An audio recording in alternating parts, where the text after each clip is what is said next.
Hello and welcome back to another episode on the Hermitcraft server. I want to start off by talking about the previous video. It turns out that there's some things that I didn't know about in Minecraft that are of common knowledge to most people. For example, it doesn't rain in the desert, and also I had no idea how villager trading worked. And it made me realise that I've lost touch with the way that I used to play the game, because I used to create and invent things, and that made me quite knowledgeable and in touch with how the game works and all the different things that are happening with each update.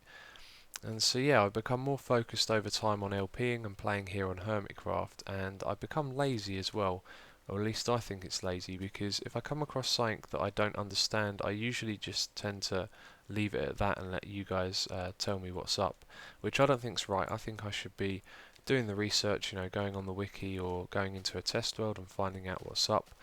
So then I can tell all of you guys that don't actually know as well. So for those of you that didn't know, it doesn't rain in the desert, as I've already mentioned, and also the whole thing with villager trading. If you didn't realise how it works, people in the comments let me know. Basically, when you first trade with a villager, they've only got one trade, and the more that you do with them, the more options that they will get. And I imagine there's some limits and stuff to that over time, but I just understand the basic bit of it now. And the project that I want to do this episode involves villagers, so hopefully we'll get around to learning a little bit more about how trading works, and also take advantage of the sugar canes because I want to get lots of emeralds. But anyway, we should head over to the village out there in the desert. Okay, I finally arrived at the village, and now I can tell you about the project that I have in mind.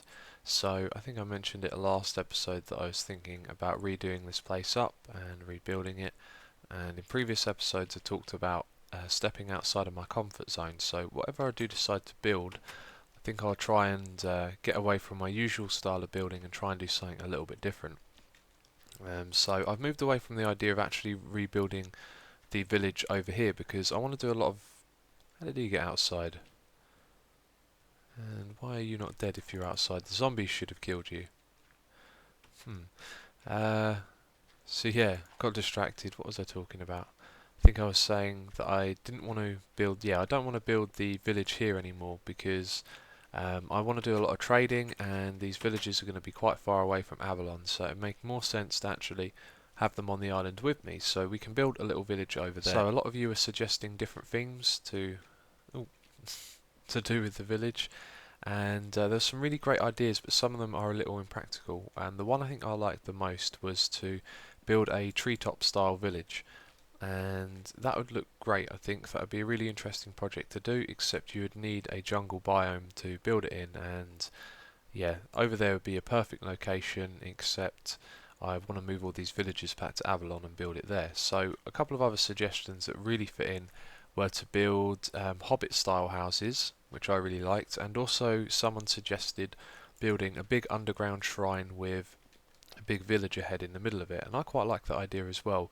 And my own idea was to build a village that starts up above the ground and then goes underground as well, so you'd have a mix of above and underground houses. So I'll imagine that we'll end up doing something like the Hobbit theme with a bit of underground housing as well, but I'm not going to go into that too much at the moment, because the main thing we need to do is move all of these villages back to Avalon, and I'm not going to move all of them actually. I'll leave a few of them here so that they can repopulate in the future if we want to expand this for some reason. I don't know. But anyway, the other thing that I wanted to do with this village was tribute to the donators, and often not I bring it up in an episode and then I kind of go off the idea and never do anything, but this time I am dead set on this. I want to have a villager trading system. I want to have a natural looking village on my island, and then what we're going to do is tribute each of the little houses we make to each of the people who have donated so far, and they've actually donated a long time ago, and it's really taken me a long time to feel happy about doing something that I think's a decent tribute to them. So this is going to be it. This will be the project. We'll take all the villagers back and we can build them little houses to say thank you, and that'll also be part of my trading system. So anyway, now I've got to take them all the way back to Avalon. I've brought tons of these rails with me, which I've been getting from clearing out abandoned mine shafts. It's going to be a long journey, so I will be leaving the camera rolling, and if anything funny happens I'll be sure to show you. But anyway, I'm going to start moving all of these villagers back now. Okay, made some progress. Got 3 of these guys over here so far, and at the moment it's night time, so I'm just hanging out, hoping that no mobs will wander their way over here. Can't really bring any more over while it's night because there'll be zombies and all sorts out there waiting to kill these villagers. But anyway, having trouble with them at the moment because one of these will always be moving inside here. It doesn't matter how many you had. I've had 1, 2 and 3 in here, and one of them always moves back and forth, so I've had to put these blocks at either end to stop them from getting out, and the blocks above are the half stabs, that is to let them pass through without taking any damage, because if it were a full block then they would take damage when they go through. So when I bring in, that sounded like a skelly. Yes it is. So when I bring in a new one, that was good, they come through this way and have to remove this block, and it always happens, one of them will always come out and go onto this bit here. Well, it's this guy here that comes out because he gets nudged by that one, and then it sits there in the middle. I can't nudge it and I have to remove the half slab. It's been a real annoyance. So what I think I'm going to do is either drop them in from the top, so I run the rail up here and they can fall down. Now normally in minecarts they won't take damage from a 2-block drop, but for some reason it sometimes happens in Minecraft, so I don't really want to risk that because some of these guys have already been injured. But what I could do is just put a sloped rail here, and then the speed of this guy shouldn't be enough to push them up the sloped rail, so I'll try that one next. Okay, I'm watching these guys push each other back and forth, and it's not enough to push this one back out and over, so that should work for now. But this is no longer log out proof, so if I log out now, when I log back in they won't be in their minecarts, so they can wander out. But I'll just add a half slab up here. In fact, I can do that now. And there comes a skelly. Another one. Oh, and he's dead. Okay, I'm going to go get a couple more villagers. My worry is, as this thing fills up, that there might be enough of them to actually push the one at the back all the way out, but we'll find out soon enough. Okay, got 2 more, and I'm quite worried now that there's... Oh, there we go, not enough room for them anymore. And I was just thinking that maybe we could take 5 of them back. That's how many... No, 6. We can repopulate with that, I think, and leave the rest here. There's only about another 5 or so. But there we go, we've got all of them in. Let's remove that quickly. Yeah, I'll tell you what, I'm going to read the wiki first and find out a little bit more, and then make sure that we can definitely repopulate with this many, and yeah, I'll take these guys back if that's so. Okay, so it turns out that breeding the villagers revolves around doors. That's something I already knew, but I wanted to confirm. And you don't need a minimum amount of villagers, so, well, you need 2 obviously. And so, yeah, I decided that I would take them, the 6 of them, back to Avalon. And this is as far as I got with the rails, because I've run out of them. And the village is somewhere off in that direction. Now, it would actually be a straight line across the ocean to Avalon, but I didn't want to take it across the ocean because I thought I'd lose lots of rails removing the cobblestone, and that would involve me bobbing around in the ocean with a pick. Oh, that would be so annoying to remove. So I decided that I would go across land as far as I could, and then we would make the last bit across water. So when I go back over there, because they're in unloaded chunks, I think that they're all going to be out of their minecarts, which will be interesting, trying to get them back in. But they're contained by this little thing that I built over there, so it should be fine. And I also run out of cobblestone, which is why I'm doing this next bit out of dirt. So I think I'm going to use a furnace minecart to push them all the way around here. I could walk behind them, but they push each other back and forth so much that it probably won't help. So hopefully that'll work out okay. Going to record the whole thing. I thought it might make a cool little time lapse as well. Okay, it looks like most of them have got back into their minecarts except this guy and this one here, although he's standing where a minecart is moving, so I don't know what's happening there, but I'm going to jump in and sort it out. And it's also night time now, so I'm going to have to wait around again. Yeah, just fend off any mobs that come here, and then we'll make the journey in the morning.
So, where are these villagers? Just over there on the corner. You may have seen it as we went round the corner. They just started vanishing out of the minecarts, and I've seen this happen before, and it was a visual glitch, so I'm hoping that it still is. But the only way to find out, I guess, is probably to log out and back in again. There we go, everything's fine. As I thought, it was just a visual glitch. So we can continue the journey. I'm going to go and pick up all of these rails that I've placed down all the way back to where we started in the desert biome, and then take them all the way back to Avalon. So it should be fairly easy. We're going to go across land until we're not too far away from Avalon and do the last bit going across the ocean. Okay, the villages are contained in our little area, and it's not far to go now. Avalon is just over there, so the next thing I'm doing is building the cobblestone bridge. And when I first thought about building this, I was going to build it in the water. I'm not too sure why, but that'll ruin the water when I remove all the cobblestone. So I'll put it above, and then I'll remove the tracks first to make sure I stand on them when I'm removing them, and then that way I should pick up most of them. But then when I remove the cobblestone after, we're going to lose a lot of that in the ocean, which isn't really a bother. Okay, these guys are slowly making their way across, and I'm removing the tracks after them. That might be a little bit of a problem if they decide to come back this way. Sometimes they bump into each other, but I don't know. I had one of them fall in the water before, and luckily it was one deep. If it's any deeper than that, they probably will drown. But I just thought I'd... almost fell off as well. I just thought I'd talk to you about something. Yeah, the live stream the other day. If you were there, if you weren't, it was a lot of fun. I think the people there had a good time too, but it was pretty chaotic, and we actually learned a lot from it. Now, one of the things that happened on there was that everything got griefed really quickly, and we were to blame as well. We thought it was fun, and looking back on it, probably wasn't fun for a fair few people that got on the server. Some people spoke to me after and said that they were really looking forward to actually checking out, you know, all of the different things that had been built, but by the time they got there, everything had been griefed. So when we next do this, and we will do another one, maybe not for a couple of months, but it'll be much more prepared. Things will be organised better so that all the people playing can get there before the live stream starts.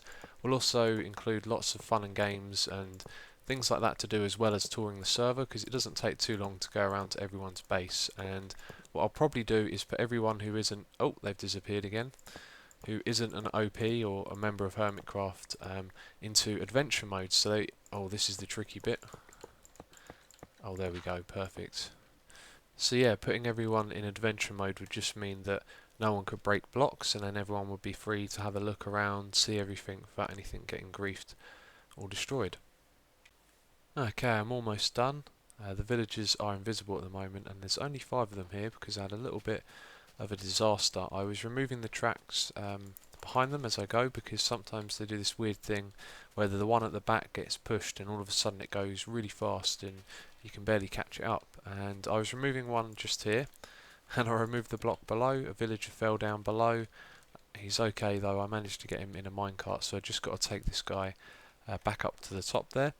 And then what I want to do straight away is start trading with them. I've been eager to see if we can get the paper for emeralds trade, and then this part of the island is going to be theirs, I think. From the tree line all the way around the ocean, this big chunk of land that I've been pointing at, that's going to be their little place on Avalon. And I'm not sure about the theme yet, I'm still making up my mind, but this part of the island will be theirs.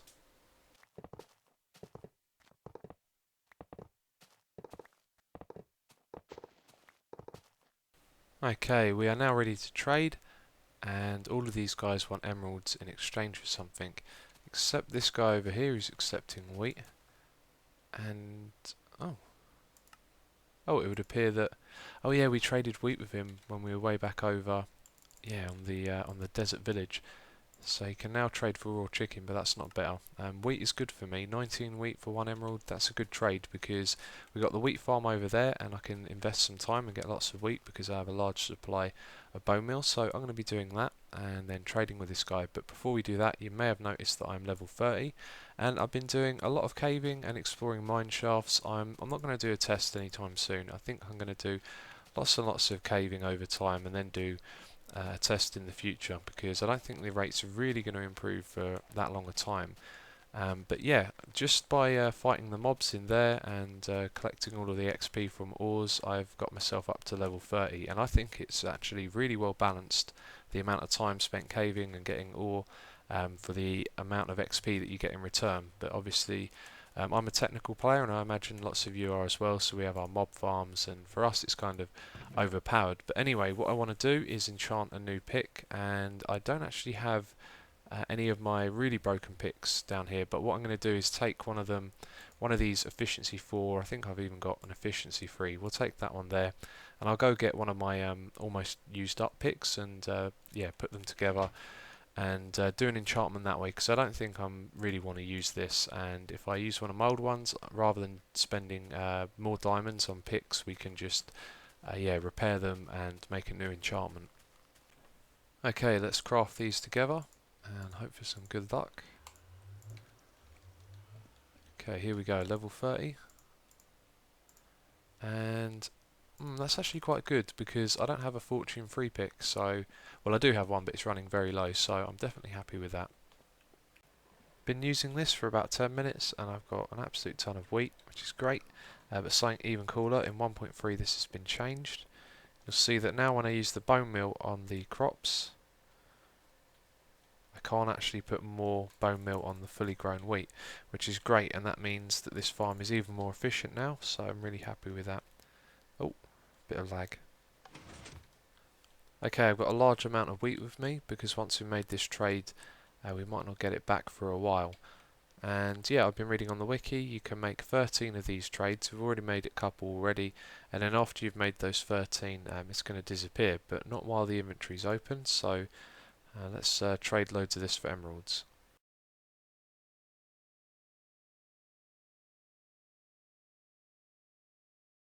There we go, 57, almost a stack, and maybe not, oh, there it goes. So the trade's disappearing, and he should gain a new one. I'm not sure if that happens straight away, we'll check back with him in a moment. But let's go over to this guy here. So we need to make 13 of these trades, so that's going to be, well, let's just do it like this. 1, 2, 3, 4, 5, 6, 7, 8, 9, 10, 11, 12, 13. There we go. And now his trade should disappear as well. There you go, you can see it disappearing, so a new one should appear. That's interesting. I've either got the same one again, or it hasn't just disappeared yet, because I can see I've got a new one here as well. And that's kind of okay, I think. We need to get more emeralds, I guess. I've got tons of leather and the sugarcane farm, so that one will do for now. And yeah, that's interesting. He's learnt a new one, but this one stayed here. And the wiki said after 13 trades they would lose the trade. So I don't know if it takes a little bit more time for it to disappear, but I don't know, he's still got it. And this guy's lost his one now. Okay, I went out and crafted a load of books, and this actually used up most of my leather supply. I think I've got about 2 stacks left, so we'll do this just the once to get a lot more emeralds, because it might be quite a lot of trading that we need to do before we actually get the paper trade. So let's do this. Okay, there we go. I wasn't counting, I'm not sure if that was more than 13. Okay, there we go, it was. So he still hasn't forgotten that one, and he's learnt a new one. And that's not really any better, is it? So I've been reading the wiki more to further understand villager trading and try and figure out why we can still trade with this guy. And according to the wiki, between 3 and 13 trades, this has a chance of being removed, and once you've done over 13 it will definitely get removed. Now it's still here, which is strange, and it also said if it's the only trade that you have it will actually stay. So maybe when you do 13 with this guy the first time he learns a new one, and then you actually keep the first one. But we've done 2 different types of trades with him now, and he's kept both of them, which is interesting. But I've also read something else which is going to be very useful, which is if you do over 13 trades and the villager has more than 2 trades available, it's the last one that you make the trade with that will count. So this guy isn't actually removing the trades, but let's say that he was and everything was going like normal. If I were to trade, let's say 20, that's well above 13 of this trade, then it should get removed. But then if I move to the next one and do 1 on this one, it will ignore the count of the trade directly before it, which is really interesting because it means when we get that paper trade with this guy, we can just leave ourselves, say, 3 emeralds in the inventory, or we'll get them from paper, so we can fill up the inventory with paper. We can do the trade with him and then swap back to this one, do 3 emeralds for a bookshelf, and then we should keep the paper trade. So that would be a nice experiment to do, but I'm really not sure we'll be able to get it at the moment because he's not forgetting these ones. But you can see I've got more books, so we should try it anyway and just take all of these. And maybe this time he'll forget. Let's see. There we go. That could mean he's forgotten it or learnt a new one, so let's find out. Okay, he has forgotten it, and he didn't learn a new one either. That's interesting. Okay, so I was in two minds a moment ago thinking about how to do this, because I thought that this trade here would be quite difficult to get, but with the looting sword I think I can get a fair few ink sacks if I just go out swimming. I saw a squid over there a moment ago, so I'm surrounded by an ocean, which should make it fairly easy to target some squids, so trading that's not going to be a problem. And I'm going to do a couple more trades on this, and I think he's just going to forget it, and then we're going to be left with this one here. So hopefully he'll learn a new one so that I don't have to go around doing that. Maybe it'll be the paper one, but let's do one trade at a time and see what happens. Okay, there we go, he's forgotten it and probably not learned a new one. Nope, so we're left with this one. Right, so I've got to go around swimming in the ocean looking for some looking for some ink sacks now. So all this trading has got me going around and farming resources, and I've been thinking about building some new farms. The chicken farm that we have here is obviously small and very basic. The main problem with this one is that when you get 16 blocks away from it, it causes lag like that, and it's because of all of the sound, or at least that's what I've been told. The same thing doesn't happen when you move back towards it. So most people's solution to this is to build it 16 blocks up in the sky, so that when you're walking around underneath it, it doesn't cause you any lag. But I might just do the other thing and build it under the ground. But I'm just waiting to get some more eggs from these guys so I can kill them and get their feathers, so I can make some book and quills. That's all I need now. The ink sacks weren't too hard to get. What I found was best to do was to swim around, and as the chunks loaded and spawned new squids, it was best to kill them then, because once they spawn they tend to just swim down to the bottom, which is a real pain. So I didn't have to kill all of these guys. Because of the looting sword I actually got them with about 5 kills, so it's making me think that we should revolve all of our farms around using a looting sword, because it doesn't take much to get some diamonds and do some enchanting, and if I can always have a looting free sword at hand, then most of my farms are just going to be so much better by using that. So I've been thinking about perhaps redoing the animal breeding pens to use it as well, but this chicken farm that I want to build sometime in the future, I think I'll revolve around manually killing them with the looting sword. Okay, so it just took 4 trades and then he forgot this one. Actually no, he just learnt a new one, didn't he? That's interesting. So maybe after 3 trades it can learn a new one, and then after 13 it will then forget the one it knew. Okay, I'm going to do a few more trades on this. Okay, there we go, that was the 13th trade. There we go, so I think I understand, or at least I've misread the wiki and now I understand it better, that after 3 trades on one of these it'll learn a new one. So it'll actually be a good idea just to confirm that quickly, and I'll go get some more books. Okay, he's learned a new trade, so that must be how it works. After 3 they gain 1, and then after 13 they'll lose it. But what will be interesting to see is that if you could keep just doing 3 on each trade it gives you, because then you could build up loads and loads and loads of trades on a villager.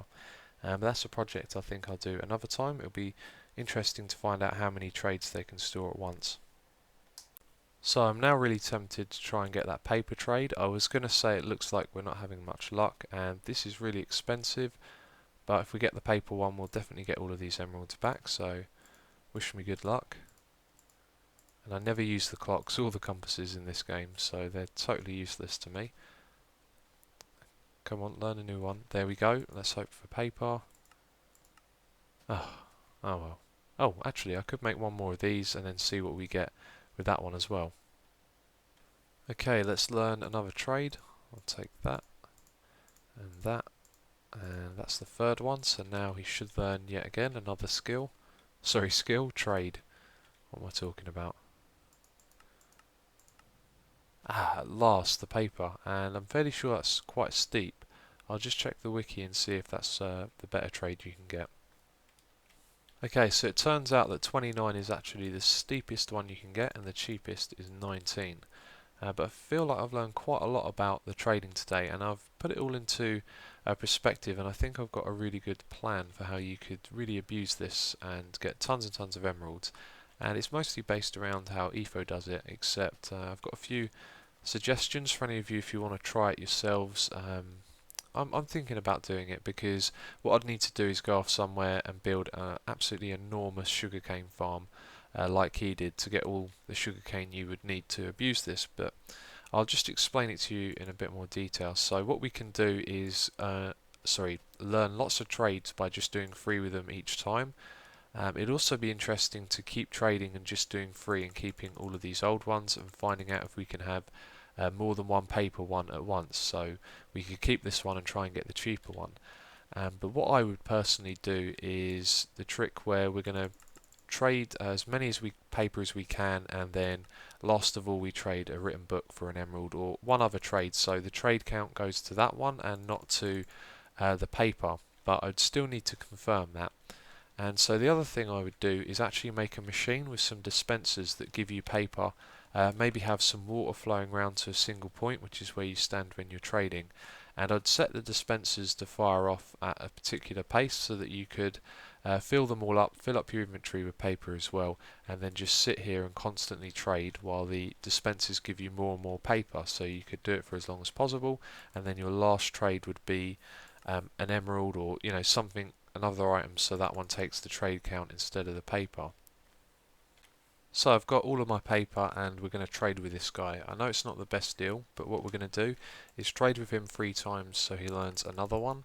Maybe we'll find out if there's a cap on how many they can actually keep.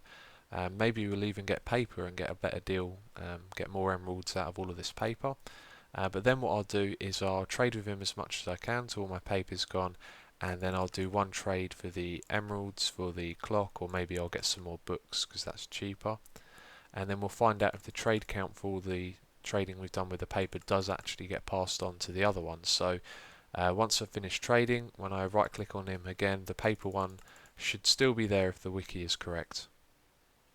Okay, I finished doing my trading and something unusual happened. I was actually trading the paper first of all with this one up at the top, and it would actually accept the trade for 29 paper. So I went through, put in some emeralds, and on this screen it would give me the bookshelves one. Then when I moved to this screen it would give me the offer for the clock. So you don't actually have to be on the same screen to do the trade that is available.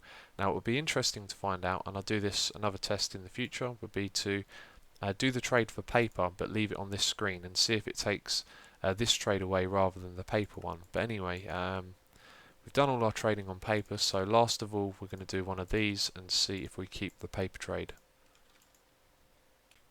So the wiki is incorrect, we actually lost the paper trade, so that trick doesn't work. And then I done 2 more of these, so we should have learned a new one, except this time I didn't actually learn one. We've still got all the old ones we had before. I think that's enough testing on these villages for now. What we really need to do is build a villager breeding machine so that we can get lots of these scientist guys and make it easy to get that paper trade. But that's all I'm going to be doing for this episode. Next episode we should start work on building the village for them, so let me know if you have any ideas for that in the comment box. We want to make this the best village possible, so all ideas are welcome. And I just want to address one more thing before I go. In the previous episode lots of people were asking me about the netherwort farm, giving me suggestions to make it better and questioning the efficiency of it.